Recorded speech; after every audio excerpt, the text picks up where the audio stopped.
नमस्कार दोस्तों, मैं दिव्यांश आप लोगों का स्वागत करता हूं आपके अपने परिवार द एग्जाम बडी में।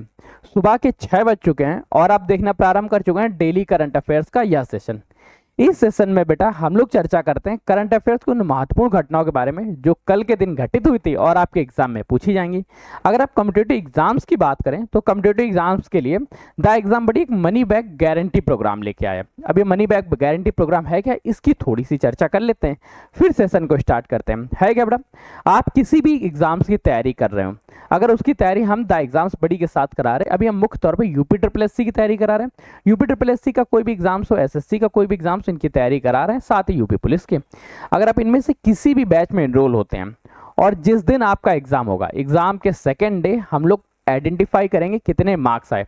अगर उस सिलेबस के 90% से ज़्यादा क्वेश्चंस हमारे पढ़ाए हुए नहीं आते तो हम आपको पूरी फीस वापस कर देंगे, मतलब मनी बैक गारंटी आपको रहेगी। जो पढ़ाएंगे वो कंटेंट आएगा, बस इसका इतना सा मकसद है, क्योंकि हमें खुद पे भरोसा है। भरोसा माने या कॉन्फिडेंस माने, ओवर कॉन्फिडेंस माने, हम आपको जितना भी पढ़ा देंगे उसी में से सिलेबस में आएगा, सिलेबस से बाहर कुछ भी नहीं जाएगा। बस इसी भरोसे के बल पे हम इस तरह का बैच आपको इस तरह की चीज़ें अनाउंस करते हैं। जैसे बेटा फॉरेस्ट गार्ड की चर्चा करें तो अगर आप अभी भी फॉरेस्ट गार्ड में एनरोल करते हैं तो फीस बेटा इसकी 299 है, लेकिन एनरोलमेंट करने के साथ ही साथ आपको मनी बैक गारंटी मिल जाती है। अगर आपने पूरा सिलेबस पढ़ लिया तो 90+ % से ज़्यादा 90% से ज़्यादा सिलेबस हमारा पढ़ाया हुआ ही आएगा, हम सारे से बाहर नहीं जाएगा।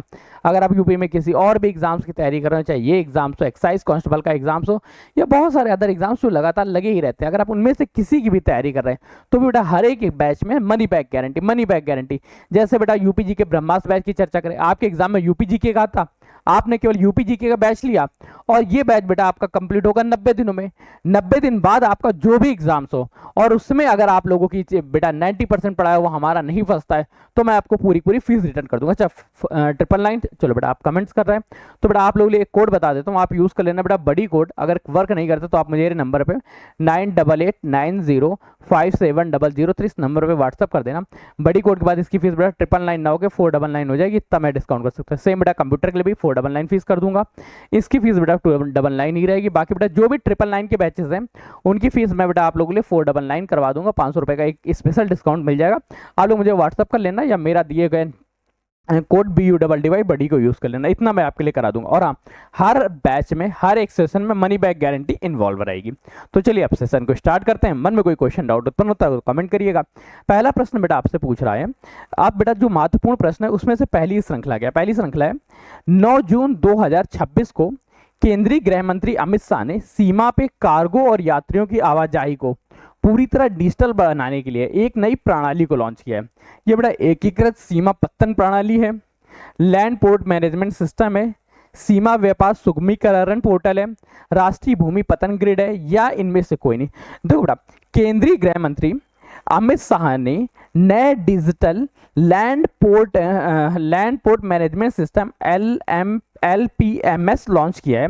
इसका उद्देश्य भारत की अंतर्राष्ट्रीय सीमा पर कार्गो और यात्रियों की आवाजाही को पेपरलेस बनाना, पूर्णतः डिजिटल बनाने के लिए। अब बेटा इसके लिए ऑप्शन नंबर क्या रहा? पहले का ऑप्शन नंबर हमारा बी बिल्कुल सही हो जाता है। बी किस लिए सही रहा? लैंड पोर्ट मैनेजमेंट सिस्टम बनाया गया है जिसका उद्घाटन बेटा केंद्रीय गृह मंत्री अमित शाह द्वारा किया गया। इसमें सीमा के पार जितना भी कार्गो जाएगा और इंसान यात्रियों की आवाजाही रहेगी, इस आवाजाही को पेपरलेस बनाया जाए ताकि ये स्मूथ रूप से वर्क कर सके। नेक्स्ट क्वेश्चन है बेटा, भारतीय रिजर्व बैंक की मौद्रिक नीति MPC के बारे में चर्चा कर रहा है बेटा। भारतीय की मौद्रिक नीति ने जून 2026 की समीक्षा में रेपो रेट को कितने प्रतिशत अपरिवर्तित रहने में सर्वसम्मति पर निर्णय लिया है? अब बेटा MPC मौद्रिक पॉलिसी ने बनाया बेटा, मॉनेटरी पॉलिसी कमेटी है जिसने जून 2026 की समीक्षा में रेपो रेट को कितना रखने के लिए बताया है। 6.50 रहेगी, 5.50 रहेगी, 5.25, 6% या इनमें से कोई नहीं। तो देखो बेटा जो रेपो रेट रहेगा वो बेटा रहेगा 5.25%, अर्थात सेकंड का ऑप्शन नंबर क्या रहा? सेकंड का ऑप्शन नंबर सी बिल्कुल हमारा सही हो जाता। नेक्स्ट क्वेश्चन है जो बेटा पूछ रहा है, जून 2026 में जारी ब्लूमबर्ग के आंकड़ों के अनुसार भारतीय वैश्विक मार्केट कैपिटलाइजेशन MCAP रैंकिंग में फिसल कर 7वें स्थान पे आ गया। भारत को रिप्लेस करके कौन सा स्थान छठे रैंक पे पहुंचा। अब बेटा याद रखो, ब्लूमबर्ग ने एक बड़ा रिपोर्ट जारी की। इसके मतलब क्या है बेटा, देखो सबसे पहले पढ़ो मार्केट कैपिटलाइजेशन रैंकिंग के बारे में चर्चा करा। मार्केट कैपिटलाइजेशन क्या है, जो शेयर मार्केट्स हैं इनको बेटा मार्केट्स नाम से जानते हैं, और इनमें बेटा भारत की रैंकिंग फिसल गई है। पहले बेटा छठे स्थान पे था, भारत छठे से सातवें स्थान पे आया। तो किस देश ने भारत को पिछाड़ा है, फ्रांस ने, दक्षिण कोरिया ने, जर्मनी ने, सऊदी अरब ने, या इनमें से कोई नहीं। तो जून 2026 में ब्लूमबर्ग के वैश्विक बाजार मुद्रीकरण के आंकड़ों के अनुसार भारतीय शेयर बाजार की कुल रैंकिंग में गिरावट आई है और अब भारत खिसक के सातवें स्थान पे आ गया है। दक्षिण कोरिया जो है ये 5.01 ट्रिलियन अमेरिकी डॉलर के मार्केट कैप के साथ भारत को 4.84 ट्रिलियन अमेरिकी डॉलर से पीछे छोड़ दिया।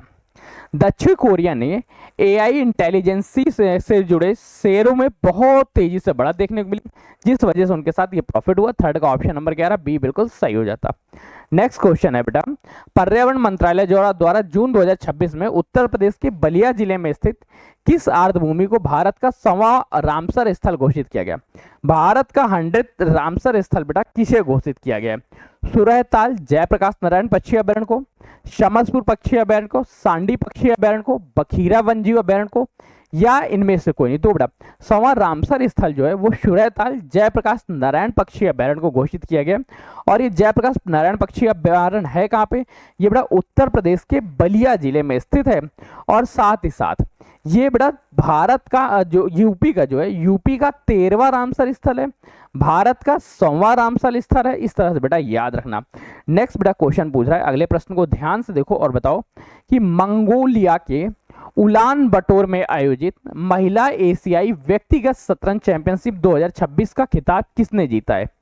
महिला एशियाई व्यक्तिगत शतरंज चैंपियनशिप का खिताब बेटा आर वैशाली ने जीता, कोनेरू हम्पी ने जीता, हरिका द्रोणावल्ली ने जीता, सविता श्री भास्कर ने जीता, या इनमें से किसी ने नहीं। जल्दी से बेटा बताओ कि मंगोलिया में बेटा ये किसने जीता है। तो बेटा देखो, चेन्नई की 19 वर्षीय अंतरराष्ट्रीय मास्टर सविता श्री भास्कर ने यह अवार्ड जीता है। बेटा इनकी एज क्या, केवल 19 वर्ष है कहाँ की बेटा, ये चेन्नई की हैं।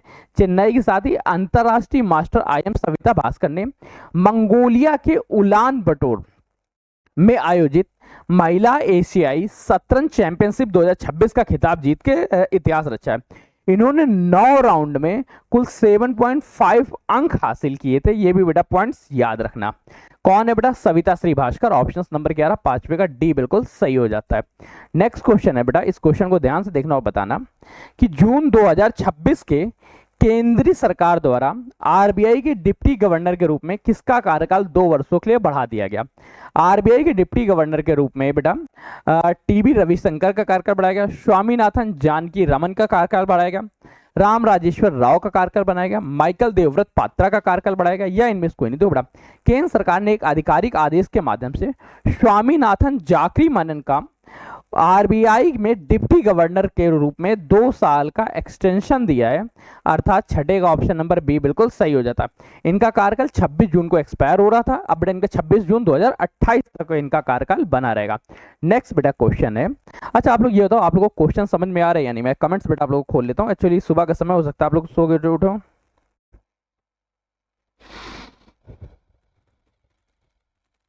ठीक है चलो नेक्स्ट बड़ा क्वेश्चन है, जून 2026 में प्रसिद्ध नॉर्वे चेस चैंपियनशिप जीतने वाले पहले भारतीय खिलाड़ी बनके किसने इतिहास रचा।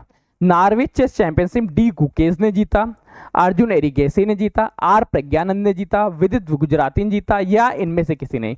किसने बेटा नॉर्वे चेस चैंपियनशिप जीता है, क्वेश्चन इतना पूछा। तो नॉर्वे चेस चैंपियनशिप जो है वो आर प्रज्ञानंद जी ने जीता, अर्थात सातवें ऑप्शन नंबर सी बिल्कुल सही हो जाता।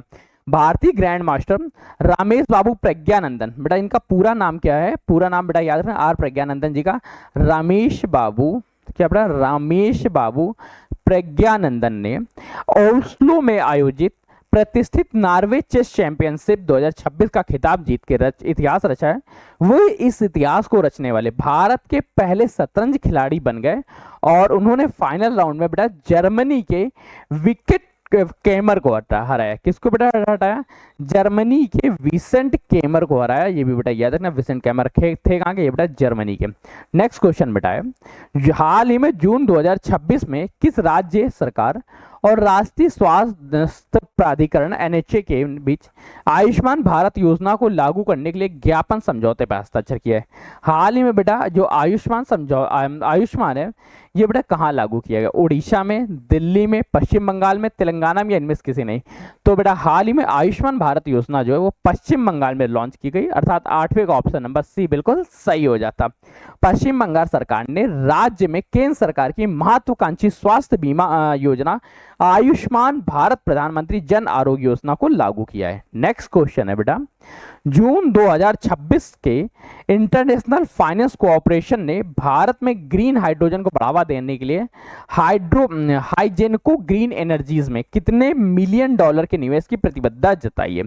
हाल ही में बेटा किसने बेटा कर रहा? International finance cooperation world bank के सदस्य हैं बेटा, ये हैं कहां से बेटा?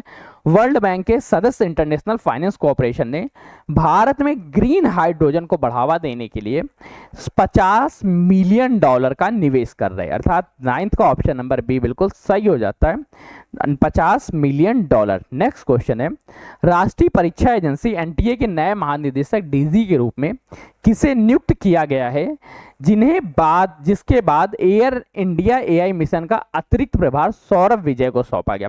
अब बेटा ध्यान से दो, है क्या बेटा, किसको सौंपा गया? कौन बेटा एनटीए के नए डीजी बने? एनटीए के नए डीजी बेटा सुदीप श्रीवास्तव जी बने, अभिषेक सिंह बने, आलोक कुमार बने, विनीत जोशी, या इनमें से कोई नहीं? तो एनटीए के नए डीजी की चर्चा करेंगे तो वो बेटा अभिषेक सिंह बने, अर्थात 10वें का ऑप्शन नंबर बी बिल्कुल सही हो जाता। नेक्स्ट क्वेश्चन है बेटा, जून 2026 में किस देश ने नवनिर्वाचित राष्ट्रपति ली जे म्यूंग ने देश की प्रसिद्ध तकनीकी दिग्गज कंपनी नेवर की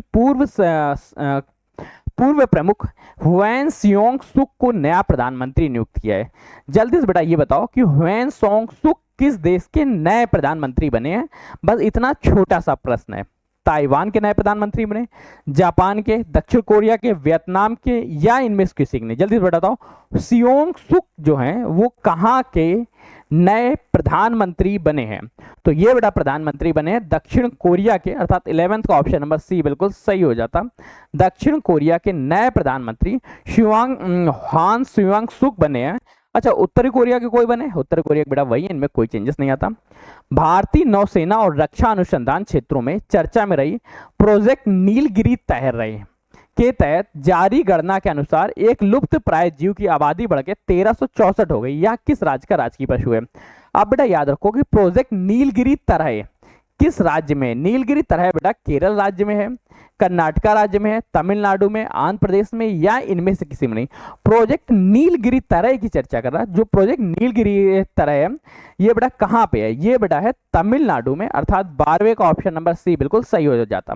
तमिलनाडु वन विभाग द्वारा प्रोजेक्ट नीलगिरी तरह के तहत नवीनतम जनगणना, नवीनतम पशु गणना रिपोर्ट जून 2026 के अनुसार पश्चिमी घाट के उच्च पर्वतीय क्षेत्रों में नीलगिरी तरह की जो बेटा आबादी है ये बढ़ के 1364 हो गई है। ये बेटा पॉइंट्स याद रखना।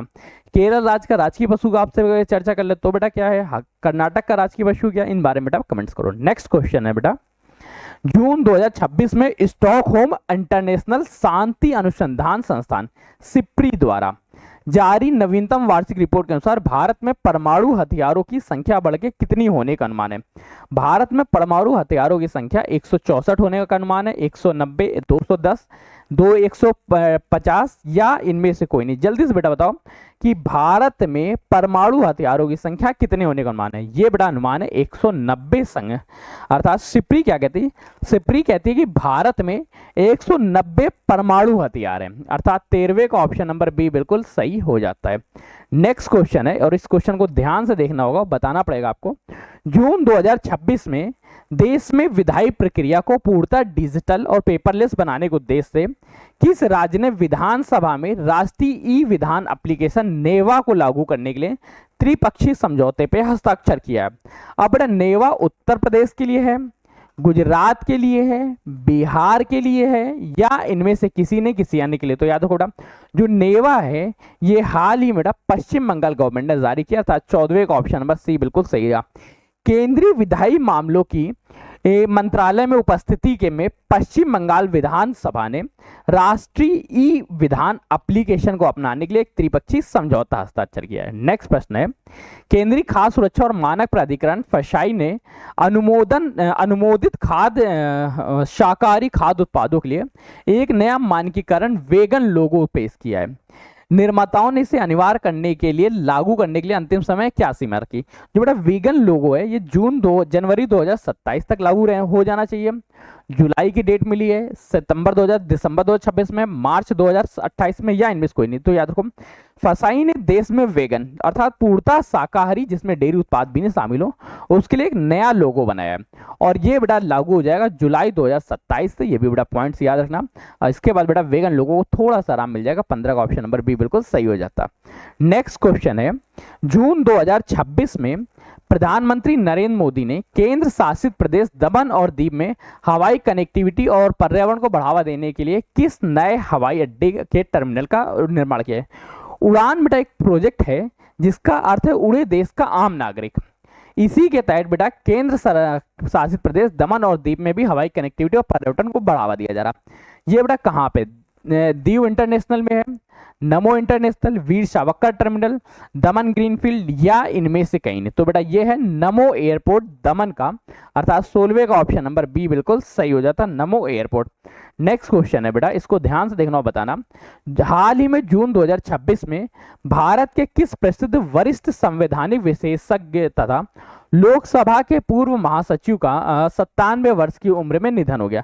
97 वर्ष की उम्र में बेटा किसका निधन हुआ है? डॉक्टर सुभाष सी कश्यप का, पीटीडी आचार्य जी का, एमएन केवल का, टीपी विश्वनाथन का, किसका? वो देखो बेटा ये है क्या, भारत के प्रसिद्ध वरिष्ठ संवैधानिक विशेषज्ञ हैं, साथ ही साथ लोकसभा के पूर्व महासचिव हैं जिनका नाम पीटीडी आचार्य है या सुभाष कश्यप है। तो बेटा याद रखना सुभाष सी कश्यप जो है ये बेटा 17 का ऑप्शन नंबर ए बिल्कुल सही रहा।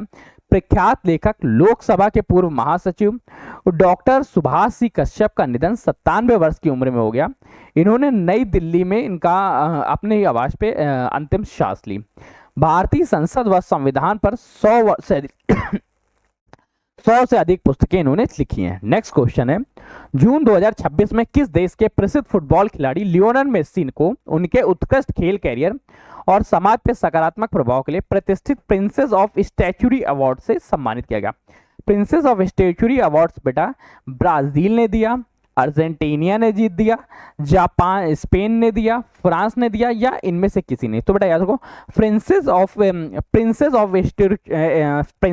Statutory award of Spain sports, ये बेटा अवार्ड्स किसने दिया? ये अवार्ड्स बेटा अर्जेंटीना ने दिया है। किसको बेटा? लियोनेल मेस्सी को, अर्थात 18 का ऑप्शन नंबर बी बिल्कुल सही रहा।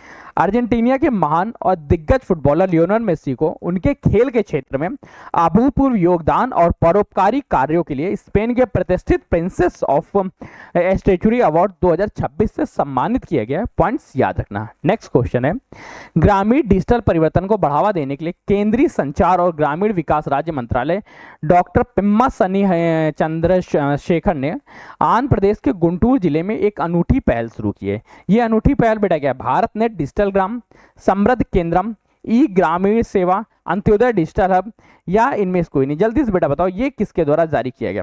तो ये बेटा जारी किया गया कि समृद्धि केंद्रम जो एक नया पहल है, केंद्र सरकार केंद्रीय संचार और ग्रामीण राज्य मंत्री डॉक्टर पेम्मा सन्नी चंद्रशेखर ने आंध्र प्रदेश के गुंटूर जिलों में नारकोदा, बेटा गांव का नाम याद रखना, नारकोदरू गांव, कहाँ बेटा? नारकोदरू गांव में समृद्ध केंद्र का उद्घाटन किया है।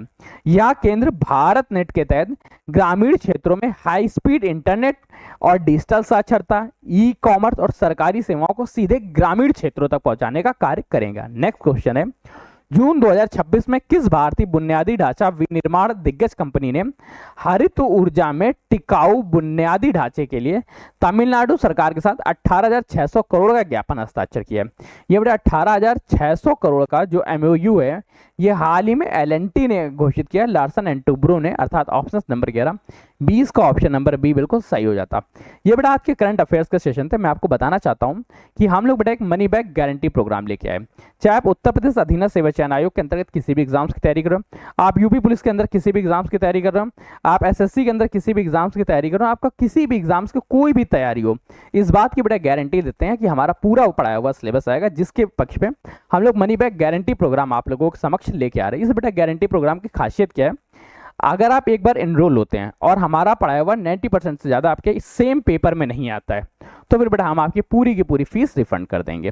पूरी फी बेटा आपकी रिफंड हो जाएगी। मैं आपको एक एक सिलेबस को पूरा का पूरा पेपर, जिस दिन बेटा पेपर होगा उसमें आप मुझे 24 घंटे का समय दीजिएगा। 24 घंटे के अंदर मैं पूरा का पूरा पेपर एक एक क्वेश्चन बाय क्वेश्चन आपको दिखा दूंगा कि ये क्वेश्चन कहाँ पढ़ाएगा, ये क्वेश्चन कहाँ पढ़ाएगा। इस तरह से एक एक क्वेश्चन को आइडेंटिफाई कर दिया जाएगा और कोई सिंगल टॉपिक्स भी आपकी नज़र से बाहर नहीं जाएगा। ये चीज़ बेटा ध्यान रखना। 90%। अब बेटा किसी भी बैच में एनरोल कैसे करना है, एक तो बेटा आपके पास एंड्रॉइड प्लेटफॉर्म है, आप लोग एंड्रॉइड प्लेटफॉर्म से जाके कर सकते हैं। मैं आप लोगों को बता देता हूँ कि जैसे आप लोग पेड बैचेस सेशन में आएंगे, इस तरह के सारे स्लाइड्स मिल जाएंगे। इनमें से उसमें आपके मन हो उसमें आप ज्वाइन कर लीजिएगा। और जल्दी बेटा इसमें एसएससी जीडी के भी बैचेस आने वाले हैं। और आप लोग कमेंट्स करके बताइए कि आप लोगों को कौन कौन से बैच की तैयारी करनी है, और वो भी money back guarantee. Money back guarantee से बेटा फायदा क्या है, एक तो मेरे अंदर डर बना रहेगा कि यार आप लोगों को सही से पढ़ाना है, और आपके अंदर इस बात का डर बना रहेगा अगर हमने ये पूरा का पूरा सिलेबस एक बार पढ़ लिया तो इससे बाहर कहीं नहीं जाएगा, इसमें मेरा सिलेक्शन हो जाएगा। तो आपके सिलेक्शन के इस क्रम में द एग्जाम्स बड़ी लगातार आपके साथ हाजिर है। मिलते हैं नए सेशन में नई जानकारियों के साथ। तब तक के लिए कीप स्टडी, कीप स्माइलिंग, पढ़ते रहिए, मुस्कुराते रहिए। पढ़ाई मुस्कुराहट एक साथ अच्छी लगती है, अकेले में दोनों अधूरी। तब तक के लिए धन्यवाद दोस्तों।